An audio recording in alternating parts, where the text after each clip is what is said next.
Good morning again. This is Rabbi Shlomo First here at Yeshiva Nafshi in Yerushalyim, HaKodesh. I'm temporarily substituting for Rabbi Reuben Levitt, who's taking care of some important things for the Yeshiva right now. So we're learning Gemora, Bava, Tsama.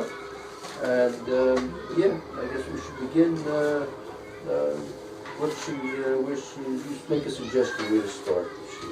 I have a note here that it's on Nam Vav Amid Aleph Vav.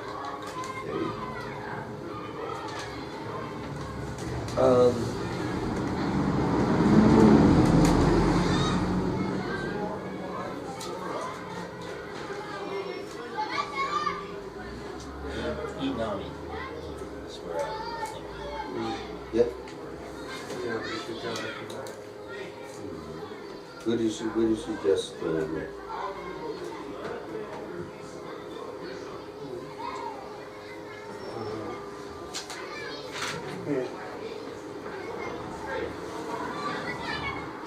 Okay, Inami, that's the sixth line, last word on the sixth line. Right. Inami, if also. Okay. Well, yeah, who'd like to begin the reading? Inami. Alternatively, the he, hai, did itmar. In accordance with that which was stated, Hamocher Shor sells an ox, l'chavero, to his friend, Nimtza Nigchan, and it is found to be a muav. Okay, so let's just get the case clear. There was a sale, right? The owner of the ox sold to someone else unknowingly that the ox was a violent animal. Right? It was a goring animal. Right. So now the buyer is the proud owner of the violent goring animal. So let's see what you say. I don't want this animal. Oh, well, that's what it says. Go ahead. Amar Rav said, Hare zeh mekaktaos.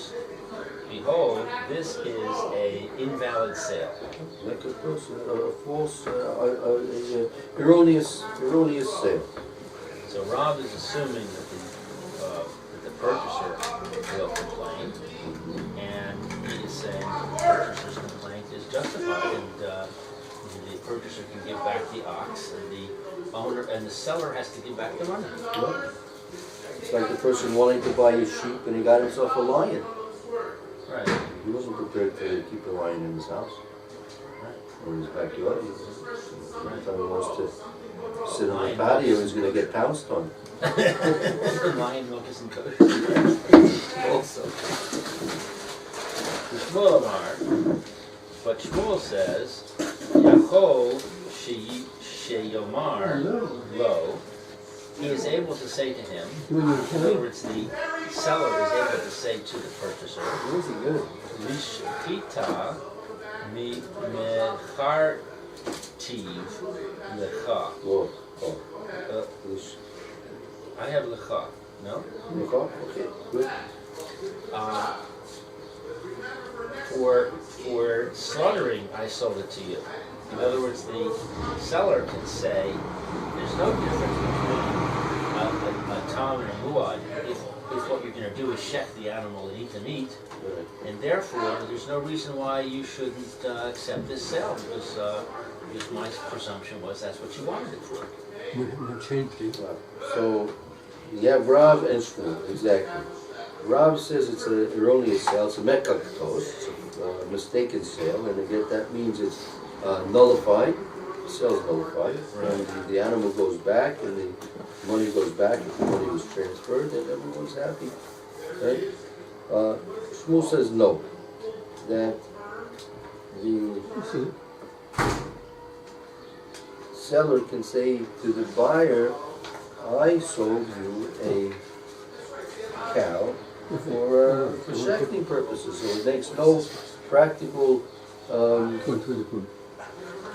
difference if it's a violent animal or not. It's going to be passing through this world in a short time. It's going to be steaks. So you don't necessarily care if your steaks came from a violent animal or not. Right. It's not a mecca toast. The sale stands. Right. Now, underlying these two opinions is the two principles. One is the principle of Rove, Okay. which Rav is saying you go by Rove. In other words, the majority of purchasers, when they purchase an ox, they're purchasing it for plowing, not for shechting. Therefore, we assume that this purchaser was purchasing it for plowing, and therefore it's a mechaktos, because it's not good for plowing. Whereas Shmuel says, no, we don't go by Rove, we go by the principle of Hamotzi mechavera alav haraya. If a person wants to take money away from somebody, then he has the obligation of proof. So in this case, the seller has to prove that the buyer wanted it for shechting. And since he can't prove it, the buyer wants to take the money away from the seller, so he has to prove that it wasn't a sale for shechting. And since there's no way he can prove that, then he doesn't get any money. Then the sale is good. Right? recommendation. I got a little confused there, but I think I just... So we're making a few assumptions here. Well, first if we're assuming that the transfer was absolutely complete. What do I mean by that? That the animal was completely transferred from the domain of the seller to the domain of the buyer. Right. And that the money also was transferred absolutely from the domain of the buyer to the domain, to the possession of the seller. Right. Right? Right. If not, otherwise the burden of proof might flip. Yeah, it might, because the question will be, when we say Hamotzi Mekaver Levaraya, he wants to take out, must bring a proof. So it depends if he's really taking out or not. Right? So that's one assumption that we're making here. Right. The other assumption is that there's as we'll see, the Gemora is going to speak it out, that this question of what do most people do when they buy a cow, Right. is it for the most part for agricultural purposes, or is it for food purposes? Right. Right. Okay. Why? So the Gemora is now questioning the position of Shmuel. The Nechazei Gavra Dizavin the Ridya. Let us see whether a man who purchases for plowing. Let us see whether let's look at this particular purchaser and see if he is the kind of person who buys for plowing. Is he a farmer, or is he whatever? Is his livelihood or lifestyle conducive to buying for plowing? Is he like?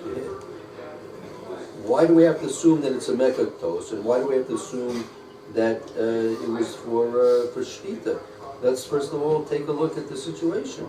If the guy's a farmer, right, so it's likely that he's buying it for plowing. If he happens to live in a penthouse on 5th Avenue on the 96th floor of a New York City skyscraper, and that's the only property he owns, it's very, very unlikely he's using it to buy a cow for plowing. Right.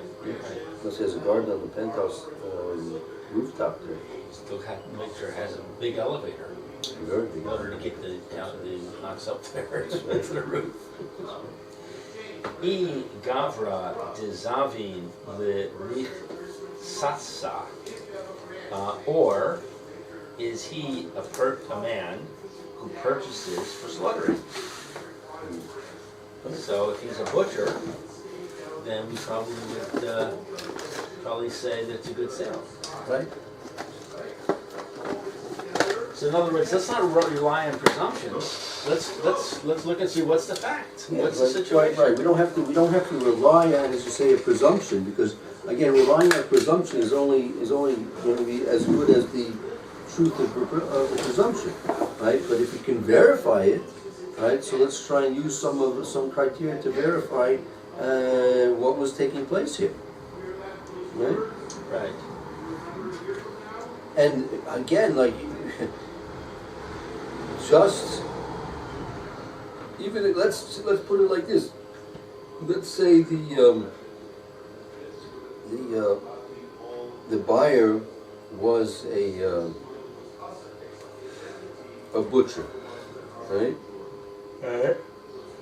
So then, if he had gotten himself a cow from the seller that's only going to be really worth shechting, so that's very good.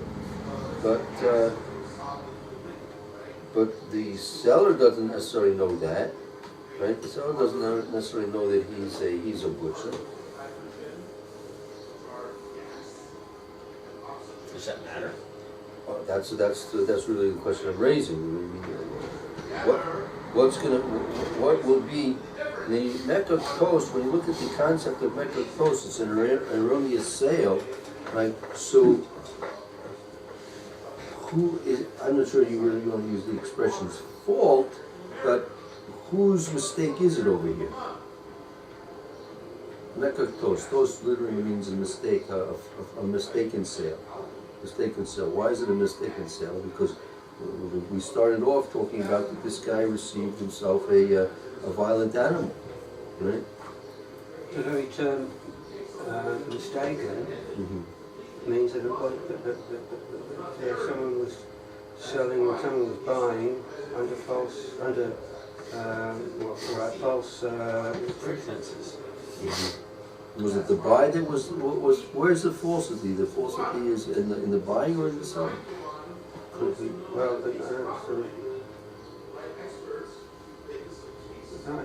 I don't mean false. Sort of like sort of it was Misleading. Misleading, yeah, or something. Thinking that this was for this, and he thinking this was for that. Well, but without actually clarifying it between them. Isn't it clear that the seller is the one that's at fault? The seller is the one that withheld the information. Because, especially that's a good point. Especially as a violent animal, the seller must know. You can't sell it. So I didn't know it was violent. So no, it could be possible that seller doesn't. Yes. I mean, if it's a muad, then it has to be declared as such. Maybe the muad ran away to the swamp. And then it came back, got mixed in with the herd. And now he grabs it out and sells it. He doesn't realize that it's the muad. But it could be. He knows it could be. Maybe he's assumed that it went to the swamp and it never came back, and it doesn't even occur to him that it's possible. Let's look at it like this for more. Who's of the two, the buyer or the seller? Who's the innocent party? The buyer. The buyer's the innocent party. Except, yes. Why is the buyer complaining? If the buyer is a butcher, then he has no business complaining. Why? He may not want it for But we're presuming if he's a butcher, that's what he wants it for. It's just an assumption. It doesn't mean it's true. Well, he's a butcher, he's not a farmer. What's he going to do with it? He can't plow with it. He may want to give it as a present to somebody, to his son, who is a farmer. Oh, good one. If you're going to do the swamp business, I'll do it. You got me. You see what I'm saying? We could say that if the buyer wants the animal for shechting, then we wouldn't have a case. He would never bring it up. It's fine. It's no problem. So therefore, it seems like we're forced to assume that the buyer doesn't want it for shechting. Right, so obviously, I don't know about that. Sorry, I don't know about that, because if I was buying an ox to shecht, I don't want to buy a violent animal. I want to buy someone. I want to buy an ox that's not going to give me trouble. Well, that's true. Maybe it's more difficult to shecht an ox that's a muad. possibly. You might bore your So workers. why should I? If I have a choice, I'd certainly buy a tam. You know, I saw a cow being shechted I once. know. You've seen a few of them. You know how they did it? They herd the cow through a series of gates so that it's confined in a pen, Right. and it gets to the last gate. The last pen. I'm sorry. The last pen is right where the shechting happens, and it has a gate that can open. Yeah. They tie a rope around the back leg and another rope around the front leg through the gate. In other words, the workers are outside. They're not Don't want to get close. they're not close to the animal. They Yes. just they loop the rope around and tie it, and then they attach. They tie the back rope. They tie to the fence itself, so it's still, and the other rope they tie to a tractor. And then they open the gate, and the tractor backs up, and the animal gets pulled, and he falls down. Mm-hmm. He has to fall down because the two ropes are positioning So him. it's like so. So he falls down, and now he's tied down. Mm-hmm. And then when they shecht him, they just go over and shecht. They don't have to be in any danger. It's fascinating. Hope they didn't learn the hard way. Right. Yeah. Don't want to get kicked by it. It was. No, I'm sure. It's not. It's by no means an easy task. Right. As opposed to a lamb. The lamb, they just pick the lamb up, turn it over, put it into a plastic crate that's just a good size, that the lamb kind of fits in it, but it's tight, so that the lamb can't jump out. And it doesn't seem to cause the lamb any pain or anything. The lamb's not making noise, it's just kind of sitting there. Yeah. And then when they want to shecht, they just pull the head back and they shecht. So it's a much less Right. harsh process for a lamb than it is for a cow. Anyway, it just Yeah. Now look, I'm just assuming that like a more aggressive animal might give a harder time, right? Right, I would imagine it'd be harder to herd the muad through the structure Mm-hmm. into there. It might stop, it might start bucking around, and so on and so forth. Whereas the more docile animal will be easier. Right. So what we're saying is that the seller hasn't got the right to presume. Yeah. I mean. Well, it depends. If you look going by Shmuel's opinion, he does, right? Yeah, he says let's say it was used for the purposes of shkita. He can claim that the seller can claim I sold it to you, the person was slaughtered. So it doesn't make a difference whether it's a cow or I didn't want to share it. I want to give it. Prove it. I want to use it for. Shmuel says, prove it. Okay. That's not my son, when he needs an ox, and I was going to give it to him. You can ask him. Circumstantial evidence. What are the circumstances? That's not proof. I've got witnesses to say that I was going to do that. Yeah. I wanted to do that. Look, Okay, again, so maybe that is if he has witnesses, so then again, the question is, we're assuming that the money is in the hands of the seller now, and the buyer wants to get his money back, and give the animal back to the seller, right? So it's a question of a motzi mikabel varaya, meaning if the money is now clearly in the hands of the seller, the buyer would like to get his money back, right? So he's going to have to bring proof, right, that the sale was erroneous, there's a false sale, and by bringing proof to that, then he'll be able to extract his his money, which he wants to get back from the seller, he'll be able to claim back his money. Right? Which is kind of what the Gemora is saying when it says Amai. Saying, Yeah, let's go look at the facts. that's right. Maybe if we can establish the fact that he was going to give it to his son, or we can establish the fact that he's a farmer or that he's a butcher, then that is the proof. Right. See, sometimes when you're dealing, when the Beis Din is dealing in deciding the case, in general you need to have proof. But sometimes decisions can be made on what we call koyach hatayna, the strength of claim. Strength of claim. Obviously, if you have proofs, you have to bring proofs. But sometimes, if it's not possible to bring proofs, see, that's the whole basis of our Mishnah. Our whole basis of our Mishnah, right? You have the case where the vlad is on the side of the para, and there's been a goring, and you don't know whether or not the goring took place before the birth took place before the goring, after the goring. Right. So in both cases, the owner of the ox, which is a victim, and the owner of the ox, which is the perpetrator, they both are not capable of making any verifiable claim, but they can make claims. So in that case, it could be that because of what we call the koyach hatayna, the strength of the claim, the person could win the case perhaps because of the koyach, or the strength of the claim. So up until the point the Gemora says, says this one, Rav says it's a mekakos, and Shmuel says no.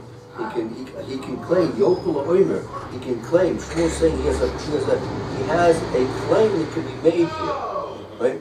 He can claim that he sold it for shchita, in which case it would not be a mekakos. So is that claim powerful enough to ask in the halacha, right? So the Gemara says, let's take a look. Before we rely on claims and strengths of claims, Nixie, let's take a look. Let's see if there's any evidence that might be, even though it might be circumstantial evidence, it's not going to be direct evidence, because even if a person is a butcher, like maybe he can claim, well, I wanted to give it to my son-in-law for his farming. Right? Don't look at me because I'm a butcher. Look at me because what I wanted to do with it. Don't tell me what I had in mind to do when I wanted to buy it. I know what I had in mind. Right? Don't put words in my mind. Right? So whether you do that or not, right, something else. There's another thing to think about too, is that why would he change, why would he say that I bought it by mistake if he didn't? Yeah, If that's he the didn't- point I made before. Yeah, that's what I was saying. He wouldn't bring the case if it wasn't. Also true, right? I mean, if he was happy to shecht it, so he's not much to talk about, right? So therefore, we can presume that he wasn't happy to accept it, which So- contradicts Shmuel. Right. So if he's coming with a claim that, hey, this is not what I bargained for, right? So why don't we simply believe him with that, right? Right. So the point being, meaning if we understand his claim's a very nice claim, but a claim is not a proof. Now that the money's in the hands of the seller, if you want to extract that money, you're going to have to bring proof. Simply your claim is not going to be a strong enough proof to extract that money. Right. So that's what Shmuel says, let's take a look. That may be enough proof. That might be circumstantial evidence. That might be enough proof to take the money back.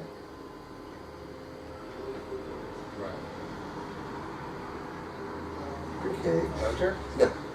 Oh, tzricha. So my translation says it is only needed. Look, not like that. Srika, we need it for this scenario. There's a comma between lo and tzricha. Got it. Okay.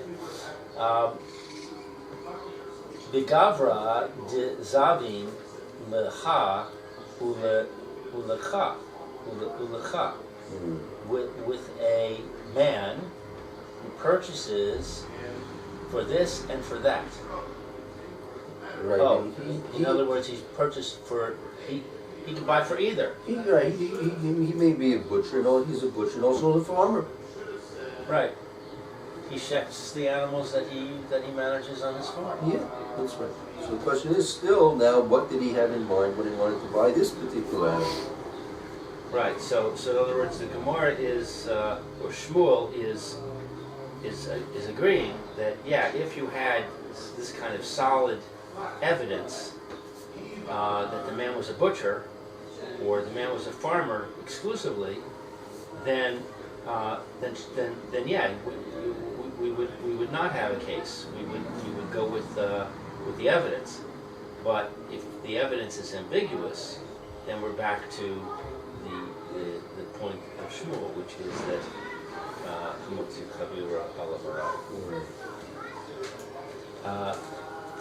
the nechazeh. But let us see. Idame. That's the value, the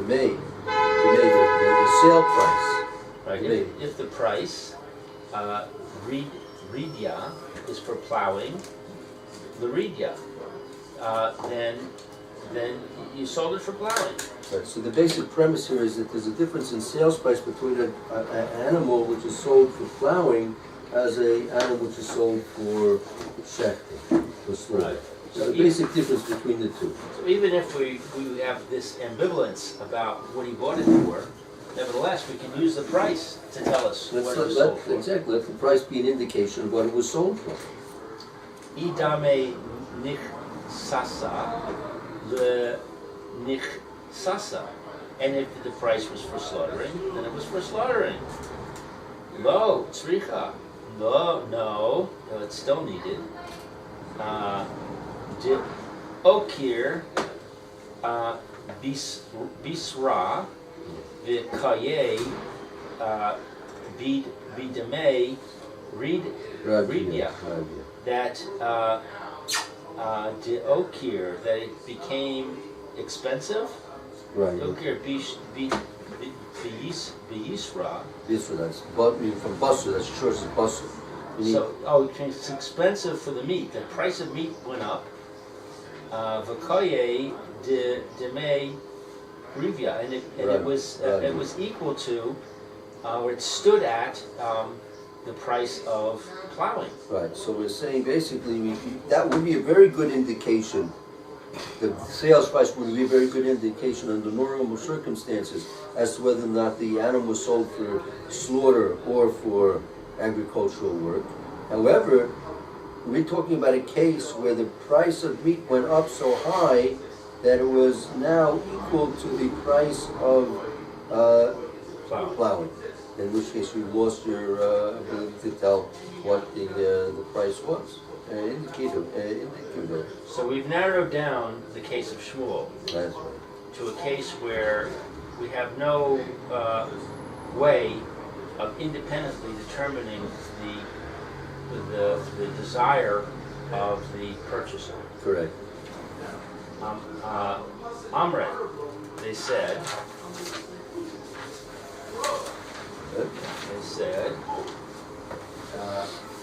V'i leka, and if there is not the mish talume, to make a payment mine, from him. If there is no money available in the seller's possession for the buyer to collect from him. So now we're moving on. We're saying, okay, so we've got this opinion of Shmuel, which says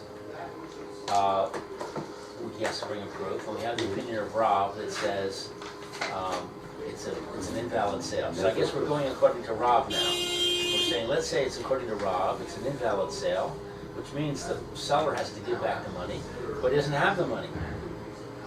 He immediately went out and spent the money before the buyer came back and said, wait a second. Right. Okay.